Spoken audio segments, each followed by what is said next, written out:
The U.S. Secret Service held a briefing today ahead of the White House Correspondents Dinner. And even though Secret Service Director Sean Curran said threats against the president and other officials are at the highest level he's seen in 24 years with the agency, they are confident in their plans for the upcoming dinner.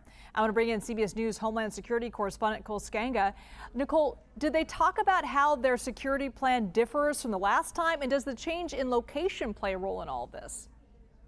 Yeah, absolutely. And just to hit this point, I mean, these are historic levels. Officials reported roughly 10,000 protective intelligence cases involving Secret Service protectees so far this calendar year. And to give you a sense, that's a 40% increase from the same period last year.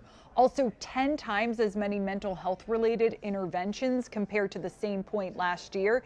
It's something the director called off the charts in terms of the threat environment. And as you mentioned, the most volatile he's seen in his career.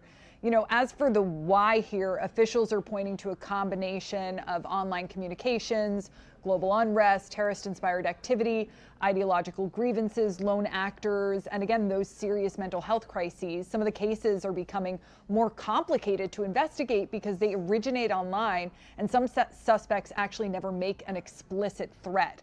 Now, as for the upcoming White House Correspondents' Dinner, Secret Service leadership said an advance team is reassessing the new location of the dinner, which is going to be the Waldorf.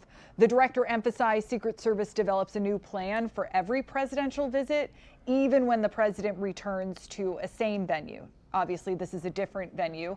Kern also defended the previous security operation. He said the armed individual was stopped at the MAGs approximately 120 yards, more than a football field, away from the president's podium. And he argued that the screening system worked as intended.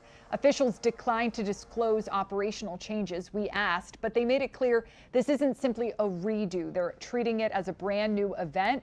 And as for the Washington Hilton, the president has been back there. And as we've reported on this show before, that event featured way more bike racks in front of the ballroom entrance, much more personnel, narrower screening space, and a widened Secret Service presence that we saw extended outside of the hotel.